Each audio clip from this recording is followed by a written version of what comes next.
You are listening to the Be a Better Being podcast, hosted by the founder of Better Beings, Michelle Zellner. Michelle's experiences have equipped her with knowledge and perspective, and for nearly 3 decades, she has been informing, influencing, and inspiring thousands on their journeys. This show spotlights guests of diverse backgrounds and areas of expertise, but they all align with Michelle's purpose and passion to help you be a better human being. There is something for everyone on their way to a healthier, happier life. Enjoy the show. Greetings. Thank you for tuning into the Be a Better Being podcast. I'm Michelle Zellner, your host, joined today by a woman who has an incredibly fascinating background and so much to share. I'm super excited to dive into this content. Mariah, Prussia, welcome to the show. Hey, thank you for having me on, Michelle.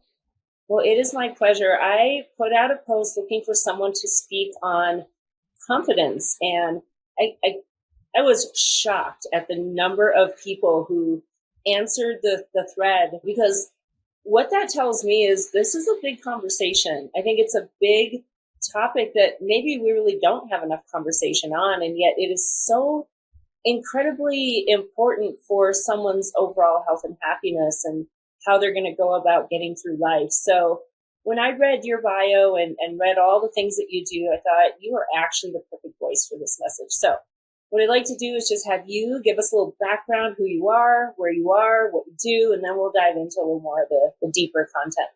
You bet. So I do a plethora of different things, but I think at the end of the day, every single chapter of our life really builds us into who we're meant to become and recognizing that our mission is larger than ourselves. So I have worked with children. Clearly, I played college sports.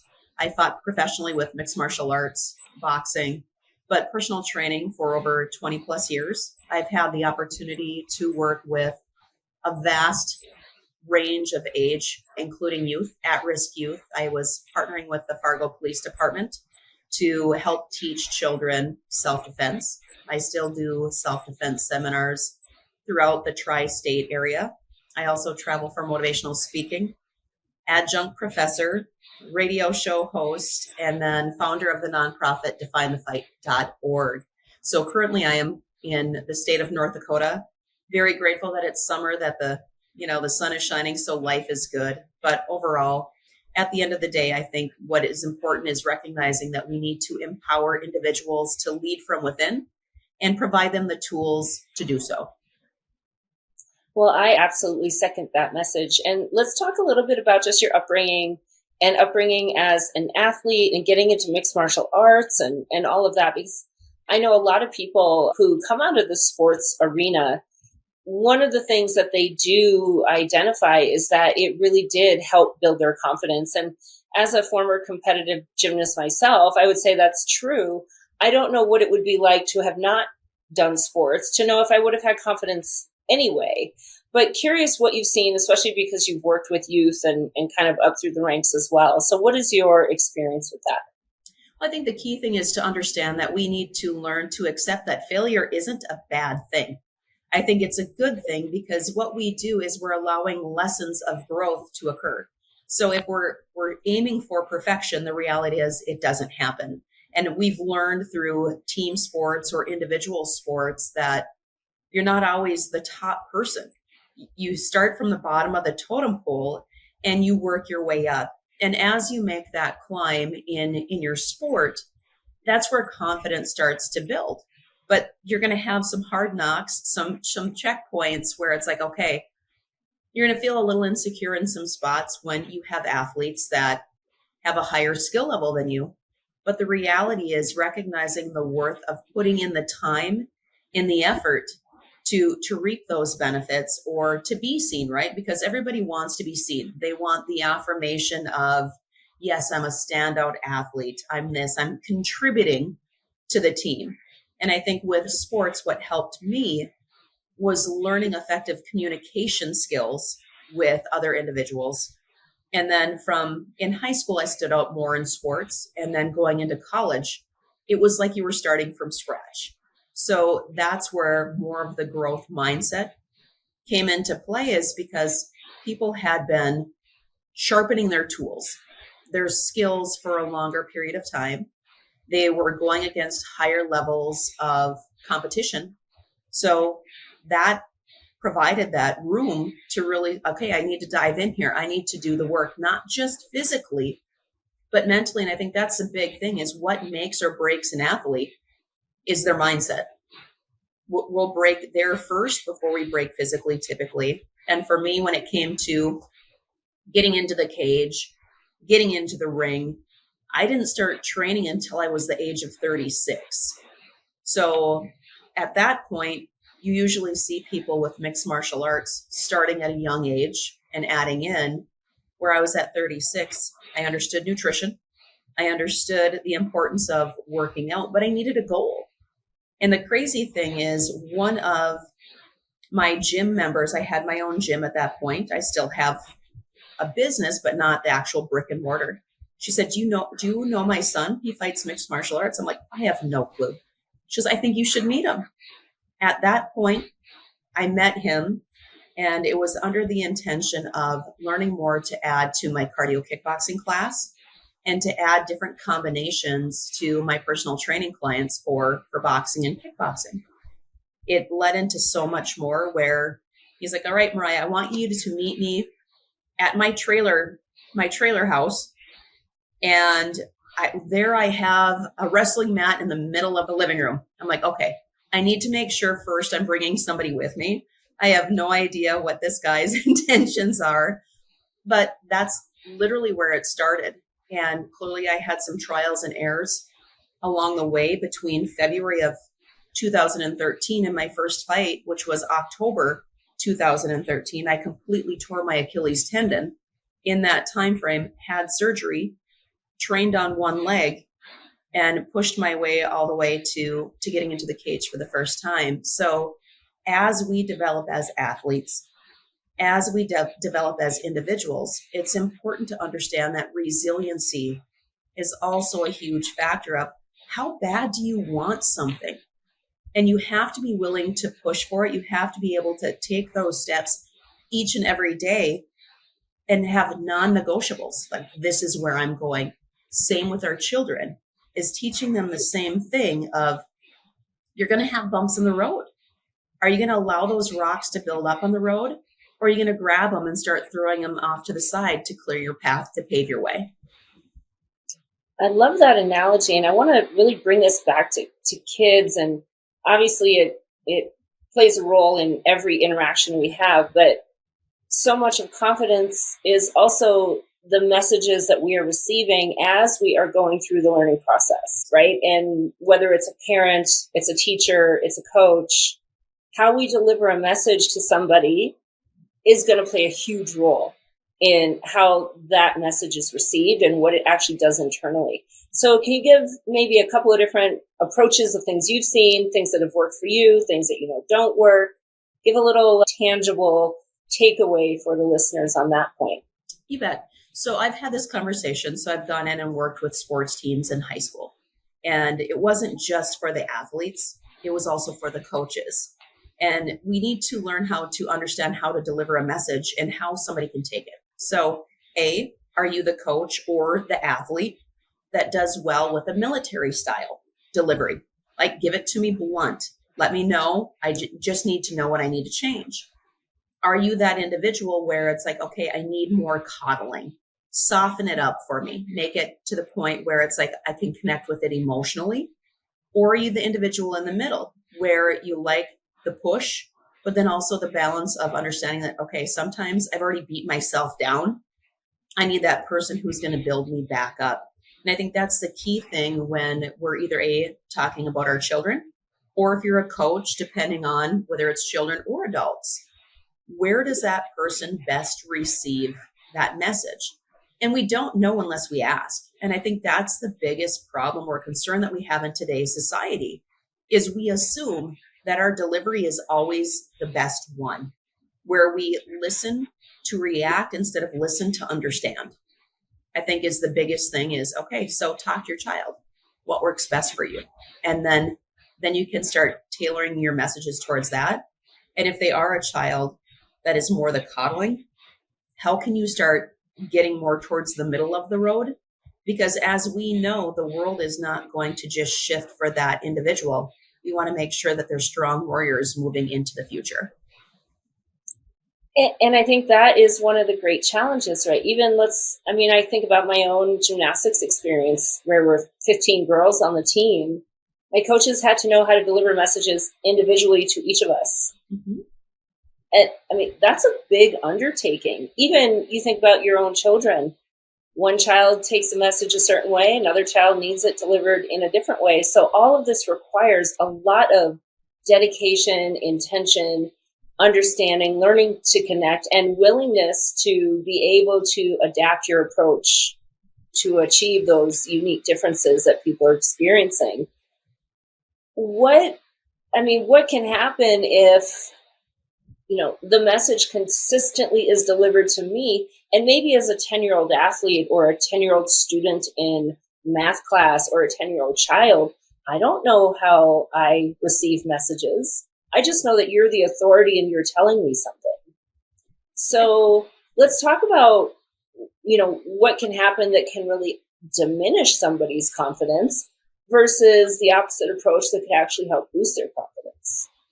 I think when you look at diminishing somebody's confidence, clearly if you are a shouter constantly, and my significant other made a statement is, if I have to yell, that means that you're not listening, right? Which is true, right? We shouldn't have to yell. However, I think for the learner, whether it's an athlete or a student, a lot of things could be reflected, like paying attention to nonverbal and verbal communications. We have to keep in mind that our youth right now are so used to being in front of a screen. They're used to text messages. They have different language skill sets than what we have. That is a fact.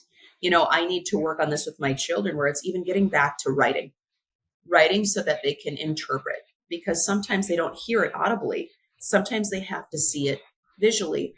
But breaking down, I'm going to give an example of like my son's football coach. I enrolled him in a traveling football team a couple years ago. I loved how hard that they pushed the boys, right? Physically, let's go. And it was all about, okay, we want you to be strong football players. And it was reflected in the skills that they were doing. However, their approach and their messaging was so strong and degrading in some ways, where you start seeing kids' heads drooping and looking down or completely turning their back. I had clearly had a conversation. I understand coaching isn't easy. But I also said the same thing that I just said to you. Do you feel that your message is getting across if you have to yell? Are you paying attention to their non-communication or their non-verbal body language? Because clearly right now, they're more concerned or feel like they've already failed before they've even started. There must be a different approach where you're incorporating, yes, some of the military style as needed. But if you're not providing positive feedback on what they're doing well, they're never going to perform well. They're always going to feel like they're less than, and they're not going to reach that point that you want to get them to. I think those are the key things. Is you can have areas of feedback, and I don't look at feedback as good or bad. It just is. However, for kids, it is good or bad.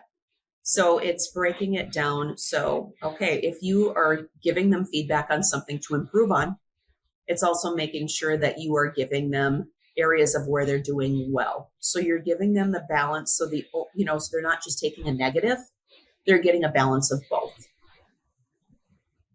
And let's talk about also, like, why is confidence important? Like, what does confidence do? Having, we can be overconfident, right? We can have imposter syndrome. We can all these phases on the spectrum of the confidence conversation. But what does healthy confidence look like, and why is that something that's very beneficial to somebody's overall productivity, health, and happiness? Well, I think confidence helps with choices. An individual who really lacks confidence is probably more apt to make poor choices.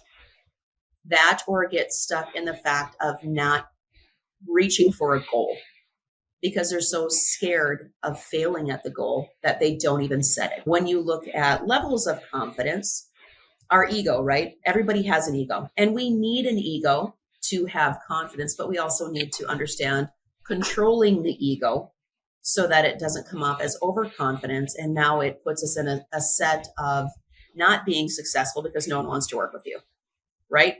Plus you limit your own growth. So I think the key thing of confidence is my son is confident in a lot of different ways, but we also have humbling moments of conversations. I said, it's great to be confident, but we also have to be humble and recognizing that each person is in different spots. So I think when we talk about confidence, when we talk about parenting, be honest with your children. Be honest with them. Where are they really currently at in their level of skills?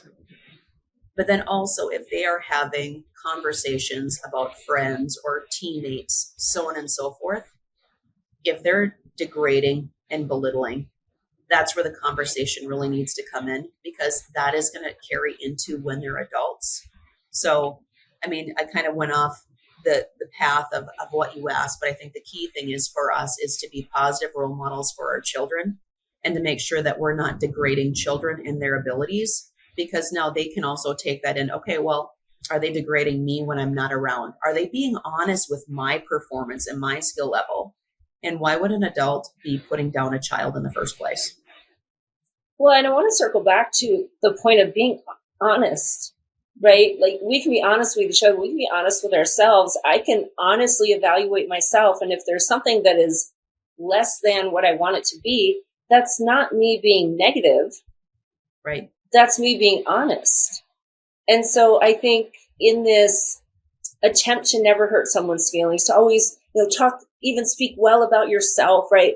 Now we're just saying things that aren't true. And I don't know that is really helpful. In fact, I think it's not helpful. So how do you find that balance, right? Or for maybe the parent, the teacher, the coach who's afraid to hurt somebody's feelings, so they tell them something that might not be entirely true. Like, how can we start to go back to being honest and knowing that, yes, that is actually going to help them in the long run? By being honest, it actually prevents a lot of different issues down the road. It really does. And if a person takes that, if the delivery is positive and on point, you may or may not have emotions that are hurt by that. But at the same point, if we are lying to our kids or a coach is lying to their athletes, they're setting them up for failure and they're not setting them up for success. Because what we need to do is make sure that we are building their levels of coping skills and strategies. And emotions aren't good or bad. They just are. And we're going to experience sadness, anger, happiness, all of these different things. We need to stop labeling. And I think that's the biggest problem right now in the world, in the country, is why are we labeling things? Right? At the end of the day, okay, well, I learned from that. I'm going to move forward.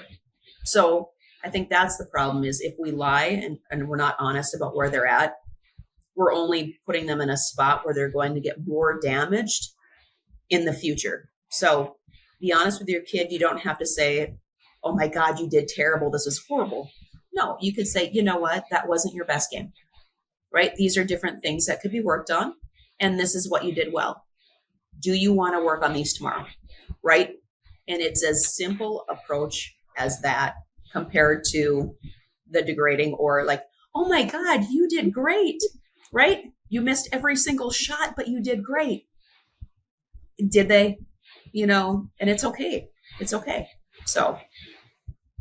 And what about the person who has a hard time receiving honesty, right? What if we're talking to that person who does not take any kind of feedback, if it is not anything but all good, takes it personally, takes it as a dig? How can that person work on seeing things maybe in a different light when that kind of feedback is coming their way? Do role reversal, right? So it's like, okay, so if you are upset about something, and I state it to you, and they're closed-minded, right? I have an individual that's very close to me that is very blocked off. It's either that person's way or not, or she'll instantly put up the defensive walls. And it's like, and she's an adult. So for me, I just, okay, yep, that sounds great. And I move out of that conversation. I don't need to stay in a conversation with somebody who's blocked. I don't, because I'm not going to change their point of view. My goal isn't to change their point of view, but it's about giving them a different way to look at things, and they can take it or leave it. So I think from an adult perspective, it comes down to a level of acceptance where we can provide different things and they can take it or leave it. And if they don't take it, it's okay. Then let it go.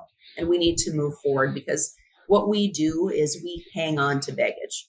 We hang on to the emotion, we hang on to the stress and the anxiety. And the reality is all it was a conversation. So let's just let it go. Let's free it. When it comes to kids, it's having more of a little bit deeper conversation and asking them questions, not yes or no. How did that make you feel? Why are you feeling that way? And then what do you think would be a solution? What do you think would be an answer? Because now they're giving feedback. They're feeling empowered because you're asking the question and opening them the door for them to provide feedback. And, the more that we could start with that, to see that and create that type of dialogue, then they're going to become a better adult when they face individuals that might be closed off to having a different type of conversation. I love that approach. I think anytime you can instill in anybody, whatever age they are, whatever age they are ready to do this project, which is kind of what it is, the ability to actually articulate for themselves what they're thinking, what they're feeling, why they've come to that conclusion, why they have this belief or this thought or this idea, that gives them a voice. And we know for so many people, they feel like, well, I don't have a voice. I was told what to do. My ideas never mattered. They were shushed. They were put down. I had no say in anything. And that probably at some point leads to you questioning yourself. Right now we have this doubt, this internal doubt. And if I have doubt, well, then I'm going to stay quiet. I'm not going to take a leap of faith. I'm not going to go with this thing that is scary, that I might fail, because it's much safer to not do any of that. And so, yeah, I think whatever age, like I said, wherever we are at this moment, understanding for ourselves how to dig in and process our thoughts, think about the emotions. Where does that come from? Where does that belief come from? Not just keep everything surface, but actually choose to go a little bit deeper. That foundation will certainly help in the long run with so many things. When it comes to maybe somebody who has this inflated sense of confidence. And I've seen this, I've talked to people who get frustrated by people who have this inflated sense of confidence. And what does that even mean? What do we do with that? Well, that usually means that they lack emotional intelligence, right? So they're lacking EQ. I went through a very intensive mindset training, breaking down our own weaknesses, our strengths, but then also having the ability to own how we show up. How are our words impacting others, so on and so forth. And I was in a group, these were all men, right? So worked with retired Navy SEALs and really dove in. And one of the individuals in there really was boastful. And I struggled connecting, and he was my partner. And I just came back and I said, okay, so you're stating these things, these are your struggles. And I said, are you willing to change? Well, Mariah, I really don't think that I need to change. And I said, okay, so if you don't think that you need to change and you have these struggles, then my question is, how is this working for you?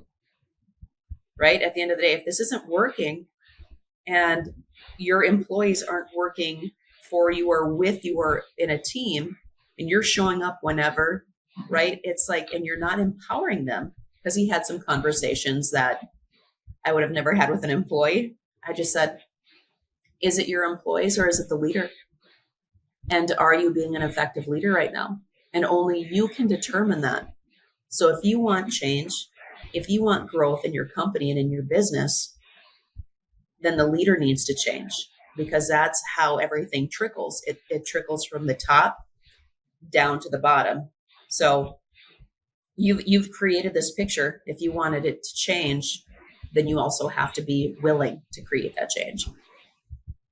Well, and I think what you're talking about is courage. right? The courage to get uncomfortable, because whatever he needs to do to change is going to be very uncomfortable. And we don't like doing uncomfortable things, which is why we don't do them. And Right. so it takes courage. Well, it takes, number one, willingness to acknowledge, and then courage to decide to do that hard work. And so I think courage and confidence can help each other, go hand in hand. Also, when you lack courage and you lack confidence, you're going to be stagnant. You're going to be the follower. You're going to be the person who can't make a decision, because you're never going to trust your decision. You're going to be the person who always has somebody telling you what you should or shouldn't do, and you just blindly following what I should or shouldn't do, because I don't have the trust in my own self to use some critical thinking to decide if this is actually something I should or shouldn't do. Mm-hmm. Well, and it's looking at the fear. Like, what is the fear? And when we write down and take the fear, like, what is the worst possible scenario? What is the worst thing that could happen from taking this leap? Once you write it down, now your mind already knows and can start connecting with that. Okay, if this is the worst thing, then is it really that bad? Now it's in your awareness. Whereas if you don't write it down, then you've got 850 different things that are circling, like all of these different things can implode. But when I circle back and I wrote it down, this is the worst possible scenario. Man, I've made it through worse. Then it makes and takes those walls down so that you can actually move forward. But you're right, it does take courage. But it also understands, like, it's like, what is that fear factor? Every single person has some type of fear, whether they care to admit it or not. There's something that sits there. It might be professionally, it might be personally, whatever it may or may not be, but start documenting that. And then how can you navigate through that fear to move into where you want to be at the end of the day? Well, it's interesting you talk about fear, because almost always at the top of the list, public speaking is like one of people's number one fears. And you and I are both public speakers, and people say that to me all the time. I don't know how you can do that, get up in front of people. Well, it's because I have confidence in what I'm talking about. Yeah. If you want me to get up and talk on stage about my sister's specialty of astrophysics, no, zero confidence to do that at all, because I know nothing about it.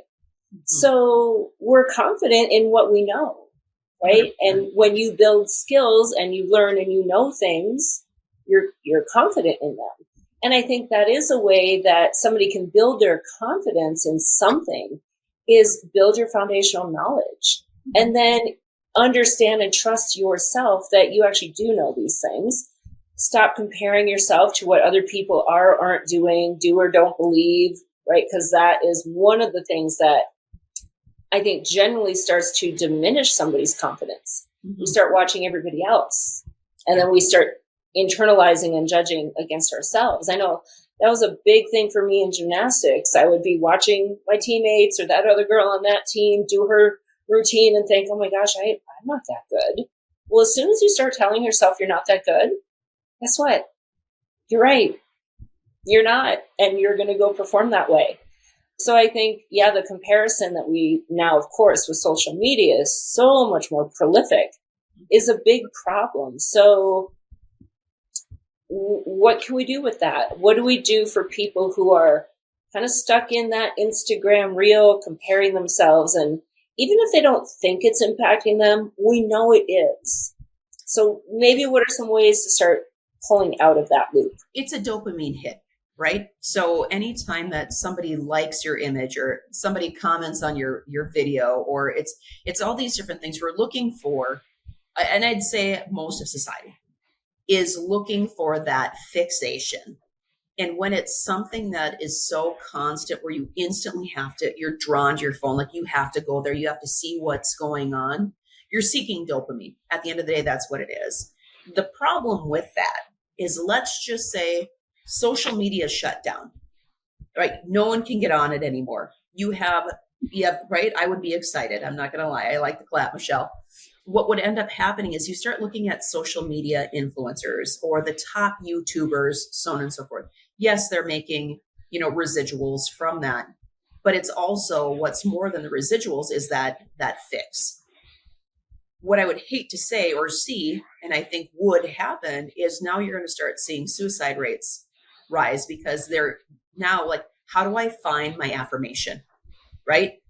I'm so used to the comments, reading the comments, getting stuck in that spot, or the hearts, or who friended me, who followed me, blah, blah, blah. When the reality is they get caught in this false reality instead of actually living life. And, I've gotten caught in spots. I think we all have, but now it's setting that limit on my phone. And sometimes I hit it. And what I'm noticing too with social media, if I'm on my phone, whether it's social media or just on my phone in general, I am watching and paying attention to my energy levels, and my energy levels drop. I start getting headaches, so on and so forth. And I'm not somebody who's like this all the time, but I know I'm like, okay, I pass this and then I don't feel good.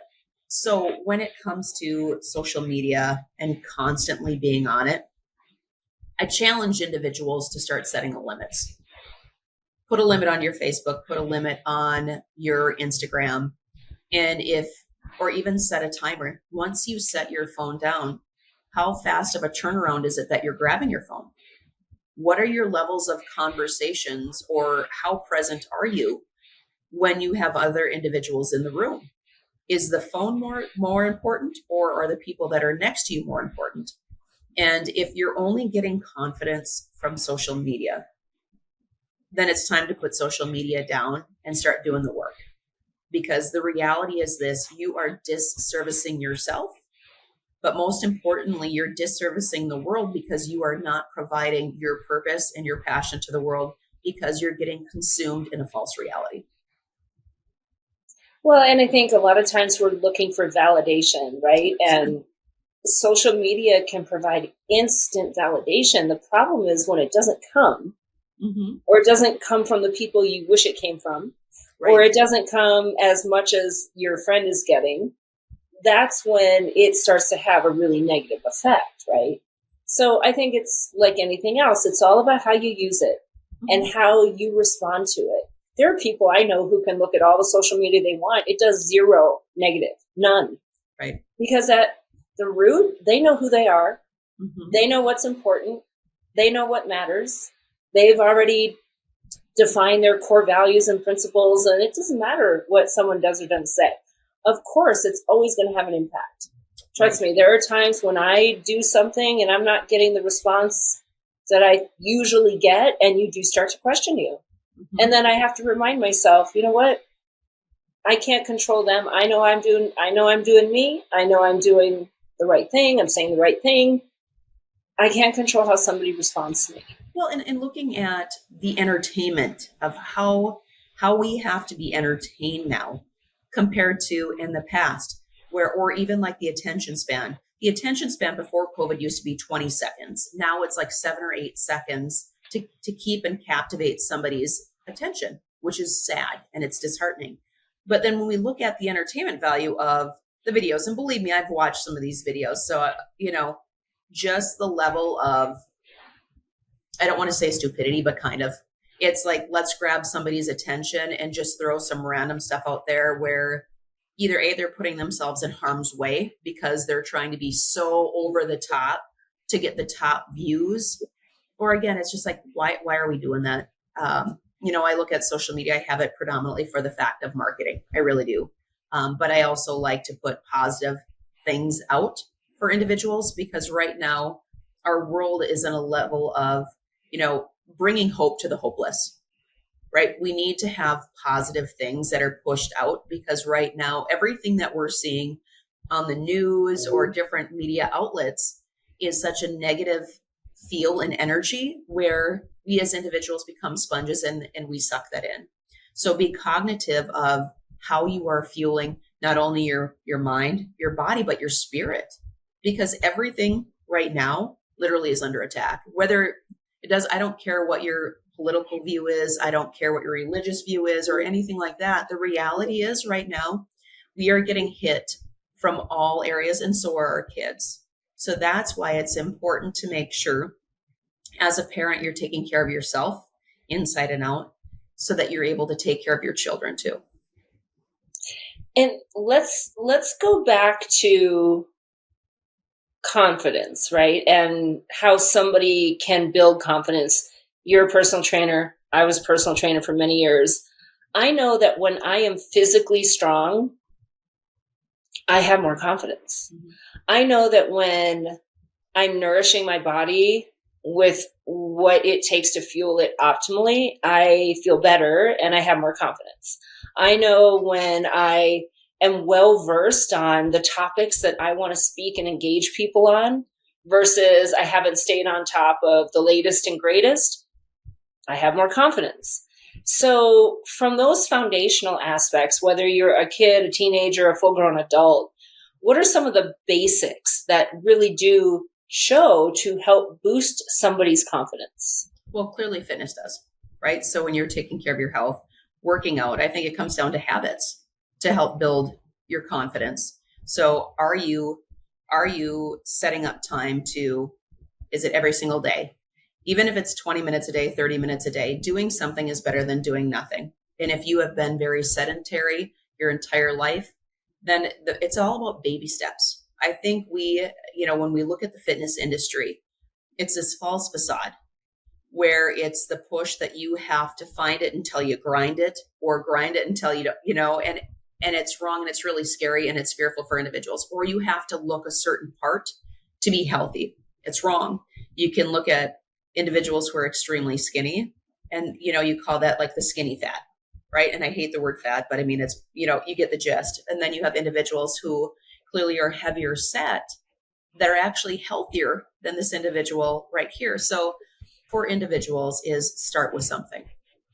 Physically, create something, mark it down, and be consistent. We can have goals, but you have to commit to the goals. Goals don't just happen overnight. They take time. The best things in life, they take time. We're in a quick fix right now world where take a pill, do this. Oh, instantly you're going to be happy. You're going to be confident. The reality is it's false. So through health, doing that portion, but then also too with nutrition, start making plans. Nutritionally set out your plans for yourself and for your children. The healthier that you eat, the more confidence you actually are going to have, because you're going to feel better. You're going to look better. Your skin's going to reflect better. But then too, journaling. If you're uncertain about certain things in your life, start physically writing it down. Don't do it in your computer. Don't do it on your phone. Get away from stimulated light. But then also recognize that nature is free. Nature itself is one of the most healing sources ever. So find an event that's outside. Push yourself to take that plunge on doing something new. And the more that you face adversity, the stronger you're going to become, the more confident you're going to become. Do a race with your child. Whatever that is to help them get outside of their comfort zone. And maybe you have a competition with your child. Hey, what is something that you're scared of doing, but you've wanted to do? Oh, okay. So you've wanted to do a 3-mile run or a 5K, right? And then you say, and you can say, well, there's something that I've been nervous about trying to do. And if you're willing to take that leap, then you know what? This is something that I've always wanted to do. Can we take this leap together? Because now we're both facing different fears. We're both having different challenges, and we're both having different goals. And then, saying like, if you're my kid, Michelle, it's like, would you like to help keep me accountable? And I'll help keep you accountable, and we can do this together. Now it's creating a different type of bond. And it's also starting to instill confidence because your child is now becoming the coach as you are also the coach, and then you're working together for a win-win situation. Well, and I think you highlight a great point. Part of confidence is knowing that you have safety, right? It's knowing that you have someone there with you, a support system, a network, someone who's going to cheer for you or celebrate you or hold you accountable or challenge you, right? And that is such a critical component to help build someone's confidence. I say all the time, we are pack animals. We're designed to operate as a pack. And there are so many people trying to operate on their own in various ways. And nobody can do everything. Nobody. I don't care who you are. We weren't designed to do that. We're supposed to be doing things with other people. And for sure when there are things that are scary. Yeah. I mean, I just think about being a little kid. I didn't want to go down in the dark basement by myself, but if my sister went with me, I had more confidence. Right? Takes a little bit of fear. The basement is the basement. It didn't change. It's just that somebody's with me. So I think that's a great point. You find that community, you find that person, that network that is willing to do scary things together. And scary can be defined a million ways, right? We're not necessarily talking about super scary things, but if it is uncomfortable, it is scary. That's why we're not doing it, because we probably know we're not good at it because we've never done it. Why would you be good at it? Right. But maybe it's something that's interesting to you, or you want to do it, or you think you might be good, you just don't know. Or you know that if you did it, it's actually good for you physically, mentally, emotionally. So yeah, I think that sense of community and having that is really critical for that confidence factor as well. Well, you Go ahead. Sorry, you mentioned something about doing it alone. The reality is the lone wolf mentality isn't going to get you very far at the end of the day. So yes, it's about creating that pack. And sometimes it's recognizing that our pack changes as we grow. So don't be afraid to let go of a pack to start moving into a different direction. If they want to stay in that spot, that's great. But you also want to be willing to level up. Such great points, as I knew you would have. Before we officially wrap up, I want to talk about your nonprofit, Define the Fight. Share with us what that is all about.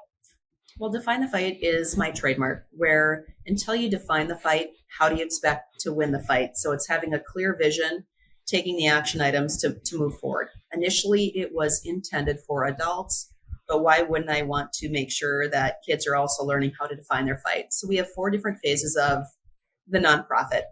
One is the Cultivate to Grow, teaching youth how to grow their own food and how it correlates with their body, and recognizing that healthy food, yes, is expensive, but growing your own food is not.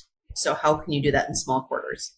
Other pieces are effective leadership, is teaching them different ways to communicate, but then also having that reflection point on their own words so that they can own how they show up. We have clearly the self-defense portion as well. We can all agree that today's day and age, things have clearly pivoted and shifted in life. So it's important for them to have those skills. And then finally, we have the mindfulness and meditation and teaching them how to go into sacred silence and defining and creating healthy coping mechanisms to move forward. So age ranges do vary, but at the end of the day too, is bringing for some of the pieces of the puzzle, kids out to our farm where we are growing our own food. We have our bees, our chickens, different components. Because at the end of the day, it's about, hey, if you want confidence, you also have to learn different things. And how can you incorporate them into life? That's fantastic. I love it. We'll put all the information to connect and find out more about that in the show notes. Is there anything that we haven't covered that you want to wrap us up with? I just think at the end of the day, whether you're a parent or whether you're a child, whoever may or may not be listening to this playback, is don't be afraid to challenge yourself. And you might be in a personal fight right now. You might be in a professional. And the term fight itself can be intimidating. But the reality is we are going to fight for what we believe in life, whether it's love, whether it's our family. So make sure that you are also fighting for yourself. Such a great message. Mariah, thank you so much for coming on. I know there's a lot in here for all of the listeners to digest. So everybody, I mean, we have reiterated things that you've heard. If you listen to this podcast, you have heard these things over and over and over. And you know what that means? So hopefully it's starting to seep in. My guess is because I have incredibly amazing listeners. So everything that we just shared today, take it, figure out where you are in life, figure out what you're ready to do differently, keep on doing. And that's really all it is. That's what it means to be a better being. And that's now what you get to go do. Thank you for listening to the Be a Better Being podcast. We hope that what you heard today inspires you to embrace this journey of life with an open mind, a kind heart, and a willingness to learn and evolve. If you have a show topic idea or would like to be a guest, please visit betterbeings.net and fill out a contact form.